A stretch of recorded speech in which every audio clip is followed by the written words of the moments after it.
நியூஸ்7 தமிழுக்கு உங்களை வரவேற்கிறேன். நாடாளுமன்ற தேர்தலுக்காக ஒரு கட்சியும் தயாராகிட்டு இருக்கக்கூடிய இந்த சூழ்நிலையில் மக்களை இதற்காக தயார்படுத்தணும் அப்படிங்கிற பொறுப்போட நியூஸ்7 தமிழ் கட்டமைச்சிருக்கிற நிகழ்ச்சி தான் இந்த நிகழ்ச்சி. இது பார்லிமெண்ட் பராக் நிகழ்ச்சி. இந்த நிகழ்ச்சியில் நம்மோடு இணைந்து நம்முடைய மக்கள் பிரதிநிதிகளுக்கு மதிப்பீடு செய்வதற்காக 2 சிறப்பு விருந்தினர்கள் அரங்கத்திற்கே வந்திருக்காங்க. திரு SP லக்ஷ்மண் அவர்கள் மூத்த பத்திரிகையாளர், அதே போல திரு கோலாகல சீனிவாஸ் அவர்கள். உங்கள் இருவருக்கும் மிக்க மகிழ்ச்சி. நீங்கள் இருவரும் அரங்கில் வந்து எங்களோடு உங்களது நேரத்தை பகிர்ந்து கொள்வதற்காக.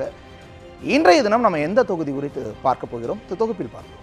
தென் மாவட்டங்களில் இருக்கும் முக்கியமான தொகுதியும் கேரள எல்லைப் பகுதியில் அமைந்திருக்கும் தொகுதியுமான தேனி தொகுதி குறித்துதான் இன்று பார்க்க போகிறோம். கடந்த 2008ஆம் ஆண்டு தொகுதி மறுசீரமைப்பில் பெரியகுளம் தொகுதி தேனி தொகுதியாக பெயர் மாற்றம் செய்யப்பட்டது. பெரியகுளம் தொகுதியில் இருந்துதான் அமமுக துணை பொதுச் செயலாளர் TTV தினகரன் மக்களவைக்கு தேர்ந்தெடுக்கப்பட்டிருந்தார். இதுவரை காங்கிரஸ், அதிமுக ஆகிய கட்சிகள் தலா ஒரு முறை வெற்றி பெற்றிருக்கின்றன. ஜெயலலிதா முதல் முறையாக வெற்றி பெற்ற போடிநாயக்கனூர் சட்டமன்ற தொகுதி, தமிழகத்தின் VIP தொகுதிகளில் ஒன்றான ஆண்டிப்பட்டை சட்டமன்ற தொகுதி, MLA தகுதி நீக்கம் செய்யப்பட்டதால் காலியாக இருக்கும் பெரியகுளம் சட்டமன்ற தொகுதி, பள்ளத்தாக்குக்கு பெயர் போன கம்பம் சட்டமன்ற தொகுதி, தமிழகத்தின் ஃபார்வர்ட் பிளாக் கட்சி அதிக முறை வெற்றி பெற்ற உசிலம்பட்டி சட்டமன்ற தொகுதி, மதுரை மாவட்டத்தில் இருக்கும் தனி தொகுதிகளில் ஒன்றான சோழவந்தான் ஆகிய 6 சட்டமன்ற தொகுதிகளை உள்ளடக்கிய தேனி மக்களவை தொகுதியின் மொத்த வாக்காளர்களின் எண்ணிக்கை 14,33,049. ஆனால் கடந்த 2014 மக்களவை தேர்தலின் போது வாக்களித்தவர்களின் எண்ணிக்கை 10,75,087 பேர் மட்டுமே. தேனி மக்களவை தொகுதியில் திமுக மிகவும் பலவீனமான நிலையில் இருப்பதால் வரும் தேர்தல் அதிமுக அமமுக இடையிலான போட்டியாக மாறும் என எதிர்பார்க்கப்படுகிறது. தேனி மக்களவை தொகுதி ரொம்ப முக்கியமான ஒரு தொகுதிகளில் ஒன்று. அந்த தொகுதியிலிருந்து ரெப்ரசன்ட் பண்ணி இருக்கக்கூடிய MP யார்? இந்த தொகுப்பில் பார்ப்போம். தேனி தொகுதியிலிருந்து தேர்ந்தெடுக்கப்பட்ட 2வது மக்களவை உறுப்பினரான பார்த்திபன் 1963ஆம் ஆண்டு ஜூன் 4ஆம் தேதியன்று பிறந்தவர். விவசாய தொழில் செய்து வந்த அவருக்கு கடந்த 2014ஆம் ஆண்டு மக்களவை தேர்தலில் வாய்ப்பு வழங்கினார் ஜெயலலிதா. தேனி தொகுதியில் கடுமையான போட்டி நிலவியது. சிட்டிங் MP ஹாரூன், திமுக மூத்த தலைவர் பொன் முத்துராமலிங்கம் ஆகியோர் போட்டியிட்டனர். ஆனால் தமிழகத்திலேயே அதிக வாக்கு வித்தியாசத்தில் வென்ற 2வது உறுப்பினராக பார்த்திபன் தேர்வானார். ரயில்வே தொடர்பான நீண்டகால பிரச்சினைகள் தீர்க்கப்படவில்லை என்ற அதிருப்தி தொகுதிக்குள் நிலவுகிறது. தேனி மக்களவை தொகுதி, அதை ரெப்ரசன்ட் பண்ணியிருக்கக்கூடிய MP குறித்தான் நம்ம இன்னைக்கு பார்க்க இருக்கிறோம். அந்த MPயினுடைய செயல்பாடு, அது நாடாளுமன்றத்தில் தொகுதிக்குள்ளே எப்படி செயல்பட்டிருக்கார் அப்படிங்கிறதையெல்லாம் மதிப்பீடு செய்வதற்கு முன்பாக இந்த தொகுதி எவ்வளோ முக்கியத்துவம் வாய்ந்தது? திரு கோலாகல சீனிவாஸ். அதாவது தேனி மக்களவை தொகுதி மிகச்சிறப்பு வாய்ந்த ஒரு தொகுதி. 3 முதல்வர்களை தந்த 2 பேரவைகளை உள்ளடக்கிய ஒரே மக்களவை தொகுதி இதுதான். 1984 ஆண்டிப்பட்டியில் எம்ஜிஆர் நின்றார். 2006 ஜெயலலிதா அதே தொகுதியில் நின்னாங்க.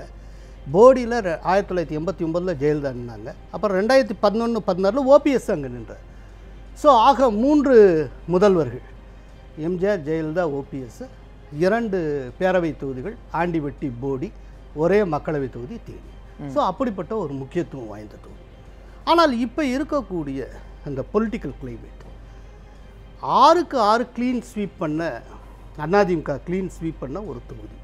அந்த 6ல் 2 தகுதி நீக்கம் செய்யப்பட்ட MLAக்களுக்குரியது. ஒன்று ஆண்டிப்பட்டி தங்க தமிழ்ச்செல்வன், இன்னொன்று பெரியகுளம் கதிர்காம், அதாவது தினகரன் அணியை சார்ந்தவர்கள். இப்போ இருக்கிற சூழ்நிலையில் அதிமுக 2 பட்டு இருக்கக்கூடிய ஒரு சூழ்நிலையில், அதே நேரத்தில் திமுகவுக்கும் காங்கிரஸுக்கும் இடையிலான உறவு கூட்டணி கிட்டத்தட்ட முடிந்துவிட்ட ஒரு சூழ்நிலையில் ஒரு எட்ஜோவர் வந்து திமுகவுக்கு இருப்பதாக நான் கருதுகிறேன். நீங்கள் இதில் சொல்கிறப்ப என்னென்னா, திமுக மிகவும் பலவீனமான ஒரு தொகுதிங்கிற மாதிரி சட்டமன்ற அதில் வந்து எனக்கு உடன்பாடு கிடையாது. ஏன்னா 2004 தேர்தலையும் சரி, 2009 தேர்தலையும் சரி, திமுக கூட்டணியில் இருந்த காங்கிரஸுடைய வேட்பாளர் ஹாரூன் ரஷீத் தான் அங்கே வெற்றி பெற்றார். அப்படிங்கிறப்ப அண்டர் எஸ்டிமேட் பண்ண முடியாது. அங்கே காங்கிரஸ் தனித்து நின்று போன தேர்தலில் 71,000 ஓட்டுகளை வாங்கியிருக்கு. திமுக வந்து 2,56,000 வாக்குகளை பெற்றிருக்கிறது. மதிமுக இப்போ எல்லாருமே சேர்ந்து நிற்கிறாங்க. ஆனால் அதிமுக அதே பலத்திலையும் இல்லை. இந்த மாதிரியான இது ஒரு பக்கம். இன்னொரு பக்கம் டீமோகிராஃபி, அந்த காஸ்ட் கம்போசிஷன் அப்படின்னு நீங்கள் பார்த்தீங்கன்னா, இது வந்து ஒரு கலவையான தொகுதி. ஒரு மேம்போக்காக பார்க்குறப்ப முக்குலத்தோர் மட்டும் செறிவாக இருக்கிற மாதிரியான ஒரு தோற்றம் கிடைக்கும். அப்படி கிடையாது. ஒரு சில பகுதிகளில் முக்குலத்தோர் இருப்பாங்க. அதே நேரத்தில் நீங்கள் சின்னமனூர், கோடாங்கிப்பட்டி இந்த ஏரியாவில் பார்த்தீங்கன்னா பிள்ளை சமூகத்தை சேர்ந்தவங்க அதிகமாக இருப்பாங்க. ரூரல் சைடு வந்து நாயுடுஸ்ன்னு சொல்லப்படக்கூடிய நாய்க்கர்கள் அதிகமாக இருக்கக்கூடிய தொகுதி. அங்கே இருக்க ஊர்களே பார்த்தீங்கன்னா எரசைக்க நாய்க்கனூர், போடி நாயக்கனூர் அப்படி அவங்க பேர்லேயே இருக்கும். அதே போல் கன்னடம் பேசக்கூடிய ஒக்கலிகா பிரிவை சார்ந்த கவுண்டர்கள், இந்த கவுண்டர்களுக்கும் கொங்கு பக்கத்தில் இருக்கக்கூடிய கவுண்டர்களுக்கும் எந்த சம்பந்தமும் கிடையாது. அது தனித்துவமான கவுண்டர்கள், அது அதிகமாக இருக்கக்கூடிய ஒரு பகுதி. அதே போல் கம்பம், உத்தமபாளையம் பக்கத்தில் முஸ்லீம்ஸ் அதிகமாக உண்டு. அப்புறம் சிட்டிக்குள்ளே, அதாவது பெரியகுளம், சின்னமனூர், தேனி இந்த சிட்டிக்குள்ளே நாடார்கள் அதிகமாக உண்டு. ஆக ஒரு கலவையான ஒரு தொகுதி இது வந்து. ஸோ இது டெமோகிராஃபிக் வந்து இதுதான். ஒரு சின்ன எட்ஜ் ஓவர் முக்குலத்தோருக்கு இருக்கும். ஆனால் எல்லா கேண்டிடேட்ஸும் அந்த சமூகத்திலேருந்து போட்டால் இந்த ஓட்டு ஸ்பிளிட் ஆகும். அப்படி அடிப்படையில் தான் வந்து ஆருண் ரஷீத் 2 தடவை ஜெயிச்சாரு. ஸோ இந்த விதமான காம்பினேஷன்ஸ் கொண்ட ஒரு வித்தியாசமான மக்களினுடைய பரம்பலும் கொஞ்சம் அதிகமாக இருக்கக்கூடிய, பரவலாக இருக்கக்கூடிய ஒரு தொகுதிகள் ஒன்று. எஸ்பி லக்ஷ்மன், நீங்கள் எப்படி பார்க்குறீங்க இந்த தொகுதி? 3 முறை முதல்வர் நாற்காலியில் வந்த ஓபிஎஸ்ஐ தந்த தொகுதி அது. அந்த ஓபிஎஸ்ஐ மாநில அரசியலுக்கு அறிமுகப்படுத்திய தினகரனை அரசியல் ரீதியாக அறிமுகப்படுத்தியதும் இதே தொகுதி தான். அந்த அடிப்படையில் பார்த்தோன்னா முக்கியத்துவம் வாய்ந்த, அரசியல் முக்கியத்துவம் வாய்ந்த தொகுதி அது அப்படிங்கிறதுல மாற்று கருத்து இல்லை. ஆனால் இவர் சொன்ன மாதிரி திமுக வலுவாக இல்லைங்கிறது யதார்த்தமான நிஜம். அது நான் அந்த ஏரியாவில் நானும் எனக்கு தொடர்பு இருக்கிறனால நான் அதை சொல்கிறேன். மிகப்பெரிய ஆளுமைகள்னு அங்கே யாருமே உருவாக முடியல. அப்படியே ஒருத்தர் உருவானாலும் அங்கேயே இருக்கிற சில உட்கட்சி பிரச்சனைகளால் திமுக தேனியை மீட்டெடுக்கவே முடியாத மாவட்டங்களில் தேனி ஒன்றா இருக்குது. அதனால தான் எங்கிருந்தோ போய் நின்று ஜெயிக்க முடிஞ்ச ஆருண் ஜெயிக்கிறார். அதுக்கு இஸ்லாமிய பெருமக்கள் அங்கே கணிசமாக இருக்கிறாங்க. இதெல்லாம் ஒரு பக்கம் இருக்கட்டும். ஆனால் ஊரறிந்த நாடறிந்த வேட்பாளராக கடந்த தேர்தலில் திமுகவில் நிறுத்தப்பட்ட பொன்முத்துராமலிங்கம் மிகப்பெரிய தோல்வி தழுவுறார். சமுதாய பலமும் இருக்குது, கட்சி பலமும் இருக்கிறதா இருந்தால், நிஜமாக இருந்திருந்தால், அதாவது ஒரு வெற்றியை ஈஸியாக பெற்றலாம், ஒரு சின்ன முயற்சி எடுத்தால் வெற்றி பெற்றலாங்கிறது சொல்கிற அளவுக்கு திமுக இப்போ அங்கே இல்லை. ஆனால் தினகரன் அரசியலில் இருக்கிறாரா இல்லையா, எந்த கட்சியில் இருக்கிறார், ஒரு கட்சி பேர் என்ன, இதையெல்லாம் அந்த கேள்விகளெல்லாம் ஒதுக்கி வச்சுட்டு தினகரன் என்கிற ஒரு தனிநபருக்கு மிகப்பெரிய செல்வாக்கு உள்ள பாராளுமன்ற தொகுதினா அது தேனி தான். அதுவும் மறுக்க முடியாத உண்மையாக இருக்குது. அங்கே சமுதாய ரீதியாக பார்த்தோன்னா எல்லா சமுதாய மக்களும் கலந்துருக்கிற தொகுதி தான். ஆனால் மிக அதிகமாக இருக்கிற சமுதாயம் பிரமலைக்கல்லர் சமுதாயம். ஏன்னா உசிலம்பட்டி தொகுதியில் அதில் சேர்ந்துடுது. கம்பத்தில் ஆரம்பித்து உசிலம்பட்டி வரைக்கும் ஒரு பெல்ட் மாதிரியே தமிழ்நாட்டிலே பிரமலைக்கல்லர்கள் அதிகம் வாழ்கிற தொகுதியாக அந்த ஒரு தொகுதி தான். அதற்கு அடுத்த நிலையில் நாயுடு சமுதாய வாக்குகள் இருக்குது. இவர் சொன்ன மாதிரி ஒக்கலியா கவுடரும் இருக்கிறாங்க. எல்லா சமுதாயமும் கலந்து இருந்தாலும் முக்குளத்தோர் வெற்றியை தீர்மானிக்கிற இடத்துல இருக்கிற தொகுதிகளில் அதுவும் ஒரு தொகுதி. அதான் பல விஷயங்கள் சொல்லியிருந்தீங்க. அதாவது தினகரன் பற்றி சொல்கிறப்போ இப்போது மிகப்பெரும் முக்கியஸ்தரான பொன்முத்துராமலிங்கம் தோற்றதை சுட்டி காட்டின ஒரு மாபெரும் ஒரு ஆளுமையான தினகரன் இருக்கக்கூடியதையும் சுட்டி காட்டினார். அந்த மாபெரும் ஆளுமையான தினகரனே 2004 21,665 வாக்குகள் வித்தியாசத்தில் தோற்கடிக்கப்பட்டிருக்கிறார். 99 அவர் ஜெயிச்சப்போ ரொம்ப இம்ப்ரெசிவ் மார்ஜினில் ஜெயிச்சரில் 45,806 வாக்குகள் வித்தியாசத்தில் தான் செல்வேந்திரனை வீழ்த்தினார். அதே போல் 2009 தினகரனின் தீவிர ஆதரவாளரான தங்க தமிழ்ச்செல்வன் அவர்கள் நிறுத்தப்பட்டு அவர் 6,000 சொச்ச வாக்குகள் வித்தியாசத்தில் இதே ரஷீத்திட்ட தோற்றுருக்கிறார். அதனால இங்க விஐபிஸா இருக்கிறதுனால ஜெயிச்சாகணும் அப்படிங்கிற எந்த உத்தரவாதமும் கிடையாது. தினகரனுக்கே இந்த வீழ்ச்சி ஏற்படும். இந்த குழப்பத்துக்கு எஸ்பி லக்ஷ்மன் அவர் தரப்புலையும் பதில் சொல்லலாம். பல விஷயங்களும் இதுல இருக்கு. ஏன்னா தினகரன் செல்வாக்குமிக்க அந்த தொகுதியில் அவரும் தோற்கடிக்கப்பட்டிருக்கிறார். தங்க தமிழ்ச்செல்வனும் மார்ஜின் தான் சுட்டி காட்டுறேன். 20,000 அவர் தோற்கிறார், 6,000 இவர் தோற்கிறார். ஆனா 2,5 லட்சம் ஓட்டுல பொன்முத்து தோற்கிறது. திமுக நிச்சயமா இந்த விஷயம் வர தேர்தலில் எப்படி பிரதிபலிக்குங்கிறதெல்லாம் நம்ம பேச இருக்கிறோம். முன்னதாக பல விஷயங்களையும் பல மதிப்பீடுகளையும் நம்ம செய்ய வேண்டி இருக்கிறது. அந்த நாடாளுமன்ற தொகுதியினுடைய தற்போதைய எம்பி எந்த அளவுக்கு சிறப்பாக செயல்பட்டிருக்கிறார், என்ன மாதிரியாக செயல்பட்டிருக்கிறார் அப்படிங்கிறதையும் நம்ம மதிப்பீடு செய்ய வேண்டி இருக்கிறது. அதிலிருந்து அடுத்த கட்டத்தை நோக்கி நகர வேண்டிய தேவை இருக்கு. முதல்ல தேனி எம்பி ஆர் பார்த்திபன் நாடாளுமன்றத்தில் தன்னுடைய வருகை எந்த அளவுக்கு உறுதி செய்திருக்கிறார், அதுக்கான மதிப்பெண் என்ன பார்ப்போம்.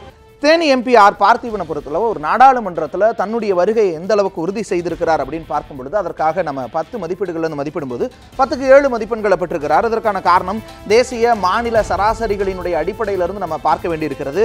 தேசிய மாநில சராசரியிலிருந்து நம்ம பார்க்கும் பொழுது கிட்டத்தட்ட அவர் தன்னுடைய கலந்து கொண்ட நாட்களில் 81% அவர் உறுதி செய்திருக்கிறார். இது தேசிய மாநில சராசரிகளை விட கூடுதலாகவே ஆர் பார்த்திபன் தன்னோட வருகையை நாடாளுமன்றத்தில் உறுதி செய்திருக்கிறார். நாடாளுமன்றத்தில் ஓரளவு சிறப்பான வருகை பெற்றிருக்கக்கூடிய ஆர் பார்த்திபன் தமிழகத்தினுடைய குரலா எந்த அளவுக்கு பிரதிபலிச்சிருக்கிறார், ஒலித்திருக்கிறார், அதற்கான மதிப்பீடு என்ன பார்ப்போம். தமிழகத்தின் குரலா ஒலித்த விஷயம் அப்படின்னு நம்ம பார்க்கும் பொழுது இதை 15 மதிப்பெண்கள்ல இருந்து மதிப்பிடுறோம். நாடாளுமன்றத்தில் தமிழகத்தினுடைய குரலா, தமிழகத்தினுடைய பிரச்சனைகளை ஓங்கி விழித்ததுல 15க்கு ஆர் பார்த்திபன் பெற்றிருக்கக்கூடிய மதிப்பீடு அப்படிங்கிறது 15க்கு அவர் 3 மதிப்பெண்களை பெற்றிருக்கிறார். அந்த அளவுக்கான ஒரு செயல்பாடு தான் நாடாளுமன்றத்தில் தமிழகத்தினுடைய சார்பாக முன்வைத்திருக்கிறார். நாடாளுமன்றத்தில் தமிழகத்தின் குரலா ஒலிக்கிறதெல்லாம் தாண்டி நாடாளுமன்றத்துக்குள்ள இந்திய செயல்பாடுன்னு இருக்கு. நாடாளுமன்ற செயல்பாடுகளில் அவர் தன்னுடைய மதிப்பீடுகளை எந்த அளவுக்கு பெற்றிருக்கிறார் பார்ப்போம். நாடாளுமன்ற செயல்பாட்டை பொறுத்தளவு நம்ம இதை 10 மதிப்பெண்கள் இருந்து மதிப்பிடுறோம். ஆர் பார்த்திபன் நாடாளுமன்ற செயல்பாடுகளினுடைய அடிப்படையில் பெற்றிருக்கக்கூடிய மதிப்பெண் அப்படிங்கிறது 10க்கு 2 மதிப்பெண்களை திரு ஆர் பார்த்திபன் அவர்கள் பெற்றிருக்கிறார். என்னென்ன காரணம், எந்த காரணத்தினால் இவ்வளவு குறைவான மதிப்பெண் அப்படின்னு நம்ம பார்க்கும் பொழுது பல முக்கியமான கூறுகளை நம்ம பார்க்க வேண்டியிருக்கிறது. அதில் இவர் எவ்வளவு விவாதங்களில் பங்கேற்றிருக்கிறார் அப்படின்னு பார்க்கும் பொழுது மொத்தமாக 23 விவாதங்களில் பங்கேற்றிருக்கிறார். இந்த 23 விவாதம் அப்படிங்கிறது மாநில தேசிய சராசரிகளை விட ரொம்ப குறைவானதாக இருக்குது. தேசிய அளவில் பார்க்கும் பொழுது 3ல் 1 பங்கு விவாதமும், மாநில அளவில் பார்க்கும்போது கூட 2ல் 1 பங்கு விவாதம் அளவுக்கு தான் இவர் விவாதங்களில் பங்கேற்றிருக்கிறார். இந்த விவாதங்களினுடைய அடிப்படையில் எவ்வளவு கேள்விகளை எழுப்பியிருக்கிறார் இந்த விவாதங்களினுடைய ஊடாக அப்படின்னு நம்ம பார்க்கும் பொழுது இவர் எழுப்பிய மொத்த கேள்விகளினுடைய எண்ணிக்கை 339. இந்த 339 கேள்விகள் அப்படின்னு பார்க்கும் பொழுது இது தேசிய சராசரியை விட கூடுதலாக இருந்தாலும் மாநில சராசரியை விட குறைவாக இருக்கிறது நம்ம இந்த இடத்துல பார்க்க வேண்டியிருக்கின்றது. தேசிய சராசரின்னு பார்க்கும் பொழுது பாஜகவினுடைய உறுப்பினர்கள் மிகப்பெரிய அளவில் இருக்கிறனால தேசிய ஜனநாயக கூட்டணி உறுப்பினர்களுடைய கேள்வி கேட்கும் எண்ணிக்கை குறைவாக இருப்பதற்கான வாய்ப்பு இருக்குது. ஆனால் அதிமுக மாதிரியான ஒரு மாநில கட்சி, அதுவும் எதிர்க்கட்சி வரிசையில் இருக்கக்கூடிய கட்சி, அதிகமான கேள்விகளை பல எம்பிக்களை, அதிமுக எம்பிக்களை எழுப்பி இருக்கக்கூடிய சூழலில் இவர் குறைவான கேள்விகளை தான் எழுப்பி இருக்கிறார் அப்படிங்கிறதையும் நம்ம இந்த இடத்துல சுட்டிக்காட்ட வேண்டி இருக்கிறது. மேலும் இன்னொரு முக்கியமான விஷயம், தனிநபர் மசோதா கிட்டத்தட்ட 2.2 அளவுக்கு தேசிய அளவில் ஒவ்வொரு எம்பியும் தனிநபர் மசோதாவை தாக்கல் செஞ்சிருக்கக்கூடிய நிலையில் மாநிலத்திலிருந்து, தமிழ் மாநிலத்திலிருந்து யாரும் எந்த ஒரு தனிநபர் மசோதாவையும் தாக்கல் செய்யல. அதில் ஆர் பார்த்திபனும் விதிவிலக்கு இல்லை.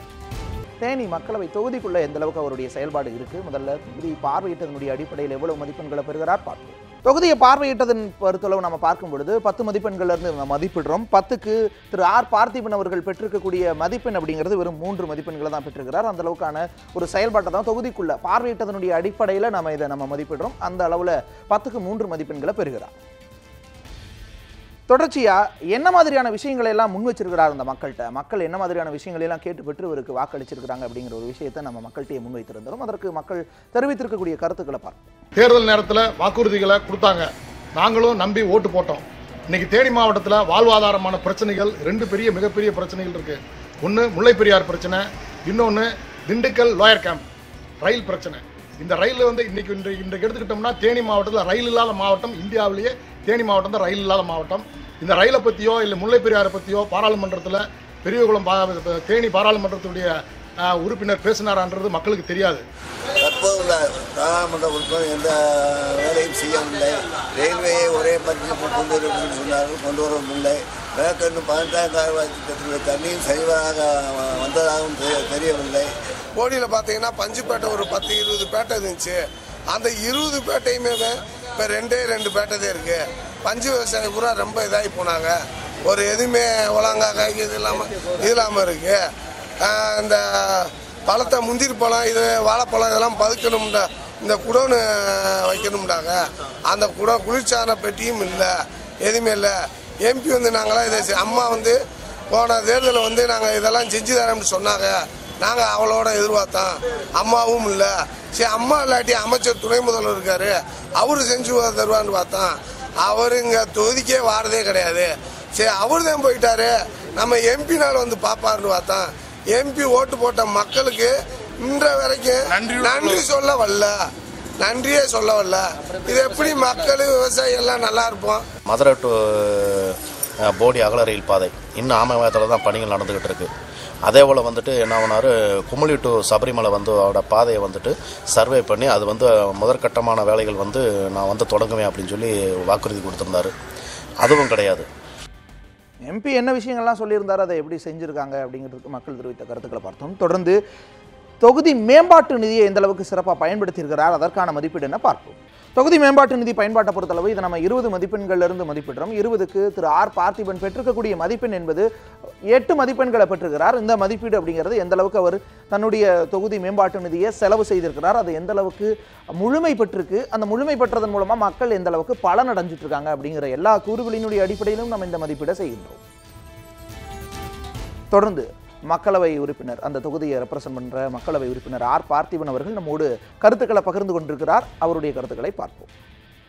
கடந்த 4.5 ஆண்டுகளில் என்னுடைய தேனி நாடாளுமன்ற தொகுதியிலே முக்கிய பிரச்சனையான மதுரை தேனி போடி அகல ரயில் பாதையை கொண்டு வந்திருக்கிறேன்.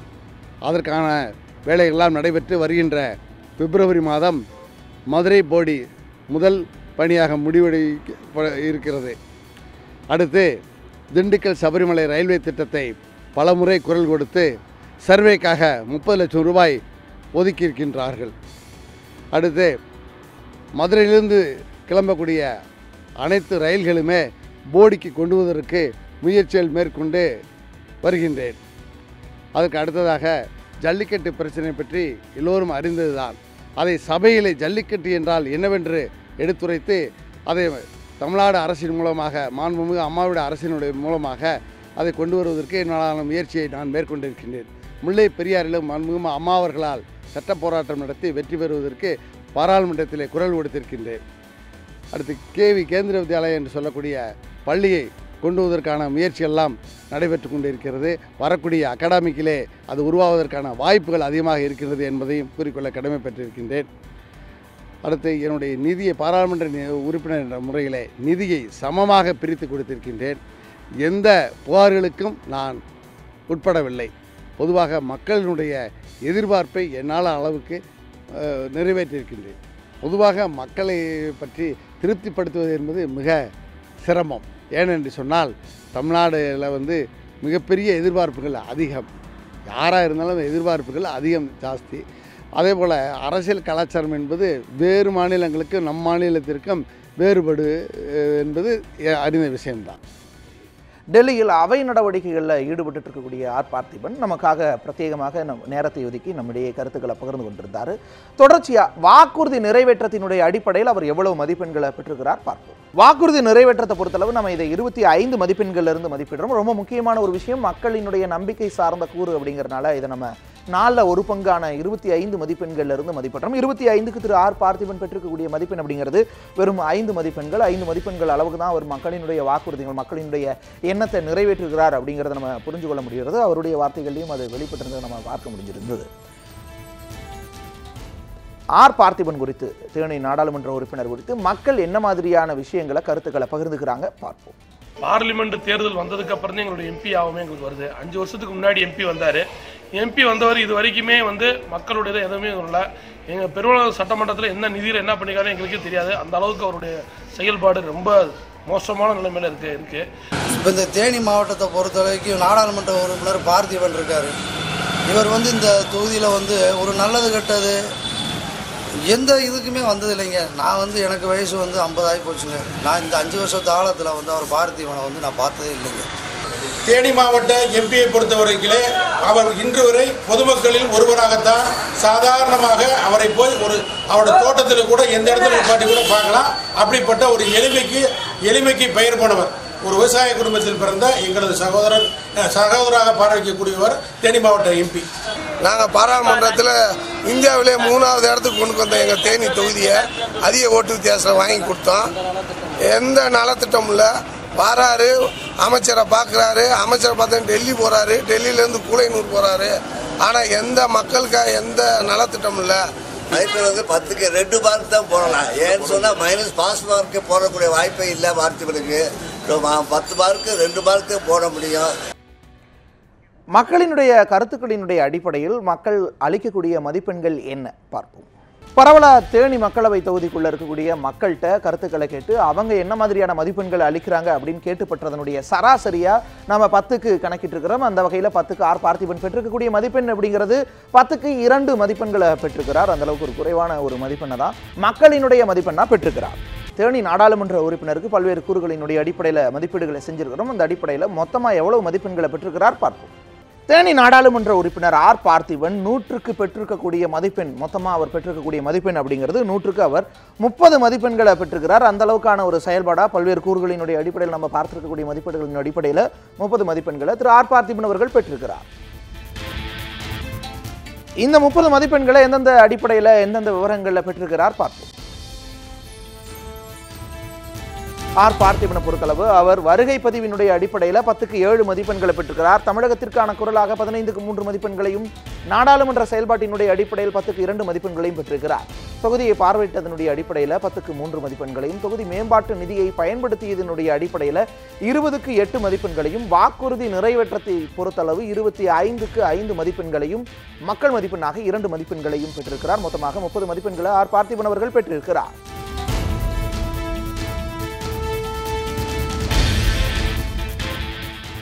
தேனி நாடாளுமன்ற உறுப்பினர் ஆர் பார்த்திபனை மதிப்பீடு செய்திருக்கிறோம்.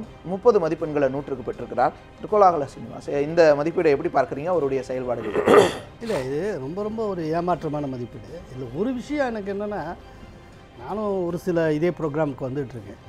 அநேகமாக மீடியாவை ஃபேஸ் பண்ணின ஒரு சில எம்பிஸில் இவர் ஒருத்தராக இருப்பார்னு நினைக்கிறேன். ஏன்னா மீடியாவை ஃபேஸ் பண்ணாமல் ஒரு பொய்யான காரணங்களை சொல்லி தப்பிக்கிறவர்கள் மக்களிடமிருந்து ஓடி ஒழிகிறாங்கன்னு தான் அர்த்தம். ஏன்னா மக்களுக்கும் எம்பிஸுக்கு இடையில் இருக்கக்கூடிய இன்டர்ஃபேஸே வந்து மீடியா. இவர் மீடியாவை அட்ரஸ் பண்ணியிருக்கிறது அப்படிங்கிறது பர்சனலாக இவருக்கு ஒரு கான்ஃபிடென்ஸ் இருக்குது அப்படின்னு நம்ம எடுத்துக்கலாம். அவர் அட்டெண்டன்ஸ் பரவாயில்லாமல் இருக்குது. விவாதத்தில் வந்து ஒரு சில விஷயங்கள் அதில் அவரே சொல்ல மறந்த ஒரு விஷயம் ஒன்று இருக்குது. அவர் வந்து ஒரு விவாதத்தில் என்ன பண்ணார்னா, திண்டுக்கல் சபரிமலை ப்ராஜெக்ட் சம்மந்தமாக அவர் வந்து வலியுறுத்தினார். அதற்கு பிறகு 2014 திண்டுக்கல் டு சபரிமலை, அதாவது தேனி கம்பம் குமுளி வழியாக அது போகிறதுக்கான ஃபீஸிபிலிட்டி ஸ்டடீஸுக்கு 2016 மத்திய அரசு உத்தரவிட்டது. அது ஆக்சுவலாக அவர் வலியுறுத்தி சொல்லியிருக்கணும். அவர் எப்படி அதை மிஸ் பண்ணாருன்னு தெரில, ஏதோ ஞாபகம் இல்லாமல் போயிருக்கலாம். அது தவிர்த்து ஒரு சில விஷயங்கள் அவர் வலியுறுத்தி இருக்கிறார். ஆனால் சாதித்தது மிக குறைவாக இருக்கிறது. அதுலேயும் குறிப்பாக வந்து இந்த தொகுதி மேம்பாட்டு நிதி 40% தான் அவர் யூஸ் பண்ணியிருக்காரு. இதில் வந்து முழுமையடையாது. நீங்கள் முழுமையடைந்தது மட்டும்தான் கணக்கில் எடுத்துருப்பீங்களா எப்படின்னு எனக்கு தெரியலை. பட் அப்படி இருந்தாலும் கூட 40% இப்போ 4 வருஷம் ஆயிடுச்சு, இன்னும் 6 மாதம் தான் இருக்குது. குறைந்தது 70% முழுமை அடைந்திருக்க வேண்டும். அதனால் 40% அளவுக்கு தான் தொகுதி மேம்பாட்டு நிதி அவர் பயன்படுத்தியிருக்கிறாருங்கிறது ரொம்ப ஒரு ஏமாற்றமான ஒரு விஷயம். ஏன்னா இந்த தொகுதி, நான் திரும்ப சொல்கிறது தான், தொகுதி மேம்பாட்டு நிதியை பொறுத்தளவில் பயன்படுத்துவது எல்லாமே இவங்க டிஸ்கிரிப்ஷன், இவர் செய்கிறது தான். இதுக்கு வந்து மத்திய அரசிட்ட கெஞ்சிக்கிட்டே இருக்க வேண்டிய எந்த அவசியமும் கிடையாது. அதை கூட அவர் சரியாக செய்யலைங்கிறது ஏமாற்றத்துக்குரியது.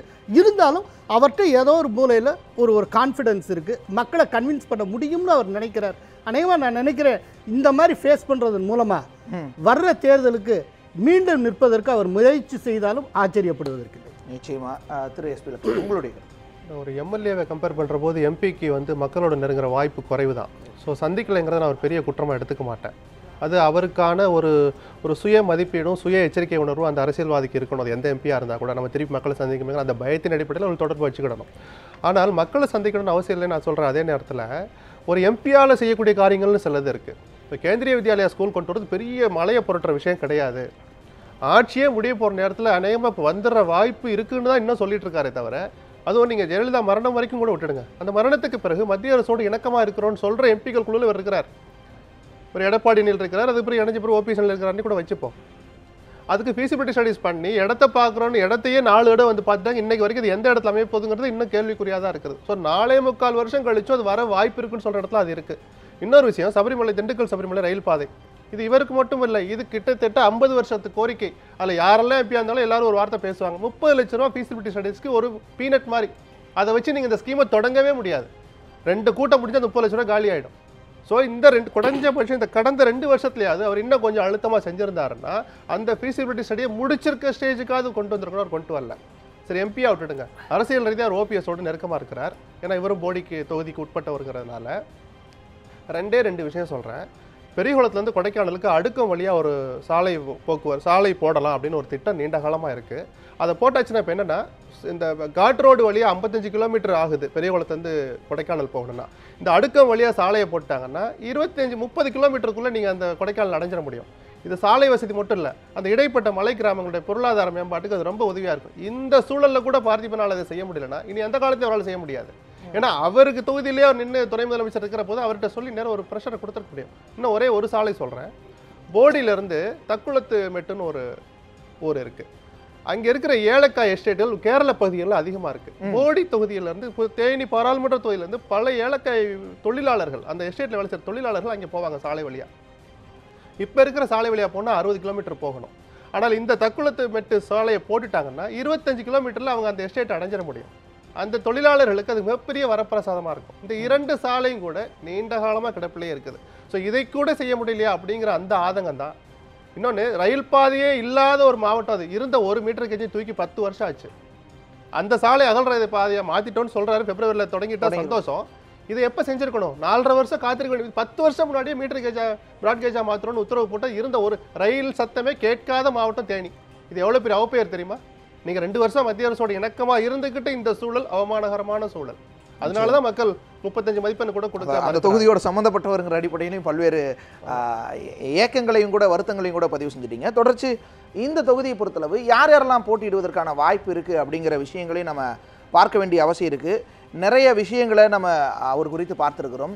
ஆர் பார்த்திபன் என்ன மாதிரியான செயல்பாடுகள்லாம் முன்வைத்திருக்கிறார் அப்படிங்கிறத பார்த்துட்டோம். அந்த தொகுதியை பொறுத்தளவு, தேனி நாடாளுமன்ற தொகுதியை பொறுத்தளவு வரும் நாடாளுமன்ற தேர்தலில் யார் யாரெல்லாம் எந்தெந்த கட்சிகளினுடைய சார்பில் போட்டியிடுவதற்கான வாய்ப்பு இருக்குது பார்ப்போம். தேனி நாடாளுமன்ற தொகுதியை பொறுத்தளவு மீண்டும் தற்போதைய எம்பியாக இருக்கக்கூடிய பார்த்திபன் அவர்கள் போட்டியிடுவதற்கான வாய்ப்பு இருக்கிறதா சொல்லப்படுது.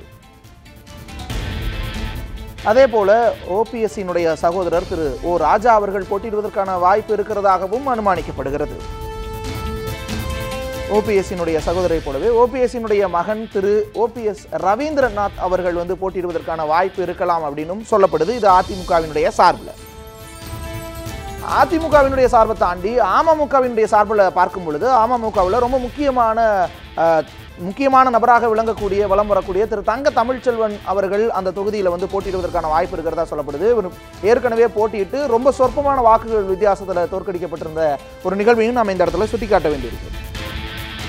அமமுகவை போலவே காங்கிரசினுடைய சார்பில் நம்ம பார்க்கும் பொழுது காங்கிரசினுடைய சார்பில் ஜே.எம். ஹாரூன் அவர்கள், மாநில செயற்குழு உறுப்பினரான ஜே.எம். ஹாரூன் அவர்கள் போட்டியிடுவதற்கான வாய்ப்பு இருக்கிறதா சொல்லப்படுது.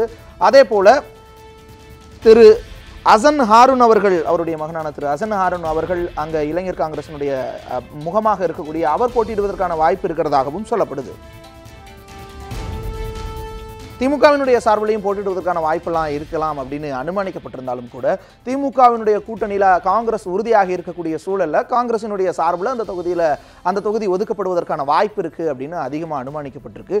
இந்த விவரங்கள் நம்ம பார்க்கும் பொழுது திரு எஸ்பி லட்சுமணன், பல நபர்கள் நம்ம பார்த்துருக்கிறோம். அந்த தொகுதியானது யாருக்கானதாக இருக்கக்கூடிய சூழல் இருக்குது, எந்தெந்த கட்சியினுடைய சார்பில் யாரெல்லாம் போட்டியிடக்கூட வாய்ப்பு இருக்குது அப்படின்னு நீங்கள் அனுமானிக்கிறீங்க? அதிமுகவில் நீங்கள் காமிச்ச சாய்ஸில் நான் ஓ ராஜாவை நிராகரிச்சிடுறேன் முதல் தடவை. ஏன்னா அவரை தேனியில் அரசியல் பண்ணுறதை விரும்பலை. வந்த தகவல் வச்சு நான் ஓரளவு நிச்சயப்படுத்திக்கிட்டு நான் அதை சொல்கிறேன். அவர் மதுரைக்கே மூவ் ஆகி அங்கே சட்டமன்ற தேர்தலில் நிற்கணும்னு தான் ஆசைப்படுறதா இருக்குது. ஆனால் ரவீந்திரநாத்துக்கு, ஓபிஎஸ்னுடைய மகன் ரவீந்திரநாத்துக்கு அந்த தொகுதியில் நிற்கணுங்கிற ஆசை கடந்த 2 வருஷமாக இருந்துகிட்டு இருந்தது. ஆனால் கடந்த 2 மாதங்களாக அவர் ஏதோ ஒரு காரணத்தால் தயங்குகிறார்னு ஒரு தகவல் வந்துக்கிட்டே இருக்குது. ஸோ அவருக்கு அந்த தயக்கம் போயிடுச்சுன்னா அவரே நிற்பார். அப்படி இல்லைன்னா அதிமுகவில் ஒரு புதுமுகம் தான் நிற்பார். ஏன்னா இவ்வளோ பெரிய அதிருப்தியை வச்சுக்கிட்டு மீண்டும் பார்த்திபனுக்கு வாய்ப்பு அளிக்கிறதுக்கான சான்சஸ் குறைவு. திமுக நான் ஏற்கனவே சொன்ன மாதிரி அங்கே ஆளுமைகள் ரொம்ப ரொம்ப குறைவு. நீங்கள் இருக்கிற ஒரு சில பேரை போட்டால் அதை நேர் எதிராக இருக்கிற இன்னொரு ஆளுமை என்று சொல்லப்படுவர்கள் அங்கே அதிகமாக இருக்கிறதுனால திண்டுக்கல், மதுரை, தேனி இந்த 3 தொகுதிகளில் ஏதாவது ஒன்றை தான் காங்கிரஸுக்கு கொடுக்க முடியும். திமுக 3ல் 2 கூட கொடுக்க முடியாத சூழல். அப்படிங்கிற போது மிக வலுவாக இருக்கிற திண்டுக்கல்லை கொடுக்கவே மாட்டாங்க. மதுரை அழகிரியெல்லாம் நின்று ஜெயிச்ச தொகுதி, மத்திய அமைச்சராக இருந்த தொகுதி, சில திட்டங்கள் அவர் கொண்டாந்துருக்காங்கிறதெல்லாம் மனசில் வச்சுட்டு அதையும் கொடுக்க வாய்ப்பு குறைவு. ஸோ காங்கிரஸுக்கு தான் கொடுப்பாங்க. அந்த காங்கிரஸுக்குன்னு வர்றபோது ஆறுனோ அவருடைய குடும்பத்திலேருந்து ஒருவர் நிற்கிறதுக்கான வாய்ப்புகள் அதிகமாக தான் இருக்குது. ஏன்னா தோற்போன்னு தெரிஞ்சிருந்தும் வெற்றி பெற்றதோடு போயிடாமல் கடந்த தேர்தலில் மீண்டும் நின்னாருங்க. ஸோ அந்த துணிச்சலை சொல்லி தன்னுடைய அந்த அறிமுகத்தையும் தொடர்பையும் வச்சு அவரே திருப்பி மீண்டும் கேட்க வாய்ப்பு இருக்குது. அமமுக பொறுத்த வரைக்கும் இந்த சட்டமன்ற இடைத்தேர்தல்கள் பாராளுமன்ற தேர்தலோடு வருதா வரலையாங்கிற கேள்விகளுக்கெல்லாம் பதில் தெரிஞ்சதுக்கு பிறகு, ஆனால் இப்போது பதவியிழந்த எம்எல்ஏக்கள் பல பேர் அந்த கட்சியின் சார்பாக நாடாளுமன்ற தேர்தலில் போட்டியிட போகிறதா ஒரு தகவல் இருக்குது. அதில் பிரதான இடத்தை தங்க தமிழ்ச்செல்வன் நிற்கலாம். சூழல்கள் நிர்பந்தப்படுத்தினால் தினகரனே அங்கே நின்னாலும் ஆச்சரியப்படுறதுக்கு இல்லை. சில சூழல்கள் எழுந்தால் நான் சொல்ல வந்தது. ஏன்னா அது மறுக்கிறதுக்கான வாய்ப்பு இல்லை, வாய்ப்பு குறைவு. 40 தொகுதியில் போய் பிரச்சாரம் பண்ணணுன்ற ஒரு யதார்த்தம் இருந்தாலும் கூட சூழல்கள் எழுந்தால் அவர் நிற்கிறதையும் ஏற்கனவே பெரியகுளம் போட்டிட்டு அவர் மிக சொற்ப அல்லது குறைந்த வாக்குகள் வித்தியாசத்தில் தோல்வியை தவிர இன்னைக்கும் ஒரு அறிமுகம் இருக்கிறது. ஒரு ஊர்லேயே அவர் பெயர் பொறிக்கப்படாத ஊரே இல்லைங்கிற அளவுக்கு சில திட்டங்களை அவர் நிறைவேற்றிருக்கிறனால ஒரு கிராமத்துக்கும் அந்த அடிப்படையில் அவர் நிற்கால் ஆச்சரியம் இல்லைன்னு சொன்னேன் நான், வாய்ப்பு குறைவு என்றால் கூட. இதுதான் நான் சொல்லுவேன். திரு கோலாகல சீனிவாஸ், உங்களோட பார்வை இந்த விஷயத்தில்? இல்லை, அதிமுகவை பொறுத்தளவில் பார்த்திபனுக்கே கூட கிடைக்கலாம். எப்படி அப்படின்னாக்க நீங்கள் வந்து எப்போ ரொம்ப ஒரு காம்படிஷன், ஒரு கட்சிக்குள்ளேயே பெரிய மோதலில் சீட்டை கைப்பற்றணும்னு வரணும்னா திட்டவட்டமாக இந்த தடவை நம்ம ஜெயிச்சிருவோம் அப்படிங்கிற ஒரு நம்பிக்கை ஏற்பட்டால் தான் அதுக்கு வந்து ஒரு பெரிய போட்டி இருக்கும். இந்த தடவை கட்சியும் உடைந்திருக்கு, ஆனால் அந்த பகுதியில் எல்லா கட்சிகளும் ஒன்று சேர்ந்துருக்கு. திமுக ஒன்று சேர்ந்திருக்கு, மதிமுக அந்த அணியில் இருக்கும் போல இருக்குது, விடுதலை சிறுத்தைகள் இருக்கிறார்கள், காங்கிரஸ் இருக்கிறது. அப்படிங்கிறப்ப வெற்றி வாய்ப்பு ஓரளவு பிரகாசமாக இப்போதே இருப்பது திமுக. அப்படிங்கிறப்போ இந்த இதில் போட்டியிடுறதுக்கு ஒரு பெரிய ஒரு போட்டியெல்லாம் ரொம்ப இருக்கும்னு தோணலை. இதில் வந்து இதில் யார் போட்டியிடணுங்கிறத டிசைடிங் ஒரு ஃபேக்டராக வந்து ஓபிஎஸ் இருப்பார். ஆனால் இப்போ ஏற்கனவே ராஜா தொடர்பாக ஒரு கான்ட்ரவர்சி ஓடி இப்போ தான் முடிஞ்சிருக்கு. ரவீந்திரநாத்தை வந்து இது பண்ணால் வாரிசு குடும்ப அரசியல் அப்படிங்கிற மாதிரி உடனே, ஏன்னா இப்போது ஓபிஎஸ்னுடைய பொசிஷனுமே கொஞ்சம் வீக்காக தான் இருக்குது.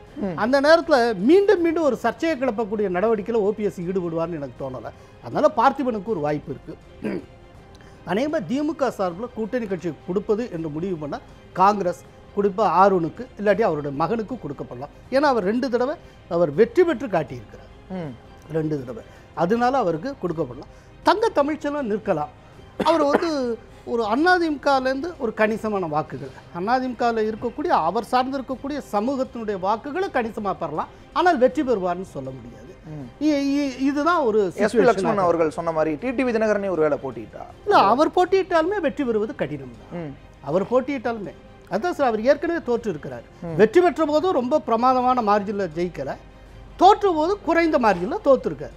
ஸோ அவர் வந்து ரொம்ப ஒரு இம்ப்ரெசிவாக ஒரு மாபெரும் இது அப்படிங்கிற மாதிரிலாம் ஒன்றுங்கள அவர் போட்டியிட்டதுனால அந்த கலை யதார்த்தம் வந்து மாபெரும் அளவில் சேஞ்செல்லாம் ஆகிடாது.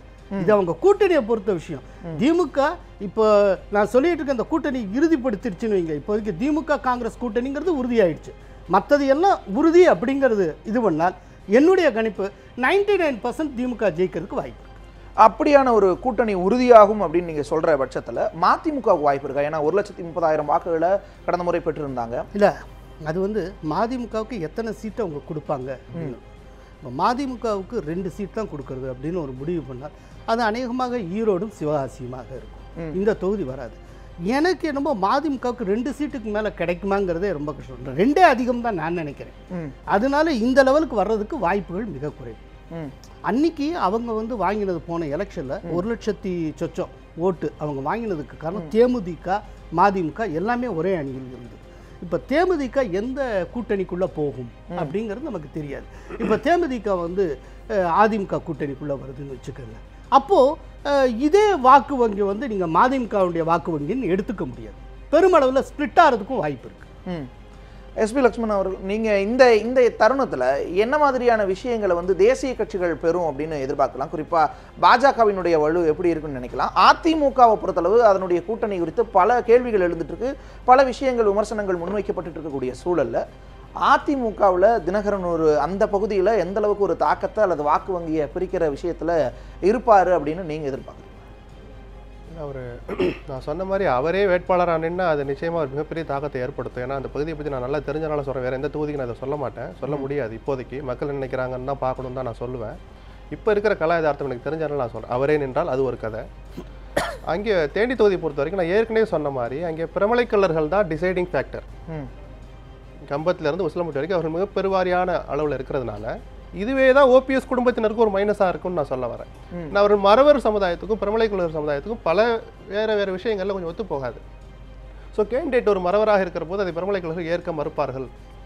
அதனால தான் பார்த்திபனை கொண்டாந்து நாங்கள் போன தடவை தன் மகனுக்கு சீட்டு கேட்டார். வெளிப்படையாக கேட்கலாம் கூட பணமெல்லாம் கட்டினார் ஓபிஎஸ். ஆனால் அந்த ஜெயலலிதா கொடுக்கல. காரணம் என்னன்னா அங்கே மறவரை நிறுத்தினா வெற்றி பெறுவது கஷ்டம்னு அந்த யதார்த்தம் புரிஞ்சனால தான் கொடுக்கல. அது ஒரு காரணம். ரெண்டாவது தேமுதிக மதிமுக இருந்ததுன்னு வந்து சமுதாய ரீதியாக அங்கே நாயுடு ஓட்டு அங்கே மிகப்பெரிய கணிசமான இடத்துல கம்யூனிட்டியில் நாயுடு ஒன்று நான் முன் சுற்றில் நான் அதை சொல்லி காமிச்சேன். இன்றைக்கி அவர்கள் வைகோ இங்கே இருக்கிறார், தேமுதிக என்ன நிலை எடுக்குதுன்னு தெரியாத போது அந்த வாக்குகள் எந்த அணிக்கு ஒட்டுமொத்தமாக போகுன்றது இப்போ நம்ம கணிக்க முடியாது. தேசிய கட்சிகளோடு ஒப்பிட்டால் அங்கே பிஜேபி இரலவெண்ட், அது பெரிய சக்தி அங்கே கிடையாது. காங்கிரஸுக்கு இருக்கிற வாக்கு வங்கி கூட தனியாக நின்று 70,000 ஓட்டை ஆர்வம் வாங்கினார். காரணம் அவர் சார்ந்த இஸ்லாமிய சமூகம் அங்கே பெரிய குளத்திலையும் உத்தமபாளையத்திலையும் ஒரு பாக்கெட்டாகவே இருக்கிறாங்க. அது ஒரு காரணம். அது காங்கிரஸ் ஓட்டுன்னு நான் எடுத்துக்க மாட்டேன். 70,000 ஓட்டையும் அவர் சார்ந்த இஸ்லாமிய சமுதாய வாக்குகள் அதில் கணிசமாக இருக்குது. அந்த அடிப்படையில் அவர் திருப்பி சீட்டு கேட்பாருன்னு நான் சொல்ல வந்தேன். பிஜேபி அங்கே ஒரு சக்தியாக இல்லாதனால அதிமுக தான் அங்கே போட்டியிடும். பார்த்திபனை நிற்க வைக்கிறதுக்கான வாய்ப்பு சமுதாய ரீதியா இருக்கே தவிர இந்த பேரெடுத்த விஷயத்துல அவரை செகண்டரியா தான் வைப்பாங்கன்னு நான். திமுகவினுடைய கூட்டணி ஏறத்தால பெரிய அளவுல உறுதியாகும் போது, விடுதலை சிறுத்தைகள், மதிமுக, காங்கிரஸ் அப்படிங்கிற கூட்டணி உருவாகும் போது அவர்களுக்கு தான் 99% வாய்ப்பு அதிகம் அப்படின்னு சொல்றாங்க. ஏன்னா தேனியை வேற யாருக்கு கொடுக்க மாட்டாங்க, அது காங்கிரஸுக்கு கொடுப்பாங்கன்னு சொல்றாரு. அவர் சொன்ன கருத்து, நான் சொல்றது திமுக இங்கே பலவீனமா இருக்குன்றது நான் எவ்வளவு உண்மையோ அந்த அளவுக்கு ஆறுன்னு அறிமுகமானவங்கிறத நான் மறுக்கல.